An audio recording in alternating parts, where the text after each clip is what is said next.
Google Fi eSIM. Hello viewers, in today's video you are going to learn how to transfer Google Fi eSIM to your new phone. So let's get started. First, on your old iPhone, uninstall the Google Fi application and remove any physical SIM if present. After that, reset the network settings on your old iPhone. For this, go to the settings and here select General. Now you will see Transfer or Reset iPhone. Click on it and here you will reset the network settings. Now on your new iPhone, download and install the Google Fi app. Open the application and select eSIM during setup. Now, on a laptop or tablet, visit fi.google.com, their website. Scan the QR code with your new iPhone to activate the eSIM.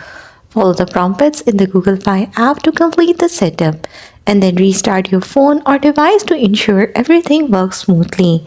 And that's all. That's how you will be able to transfer your Google Fi eSIM to your new iPhone.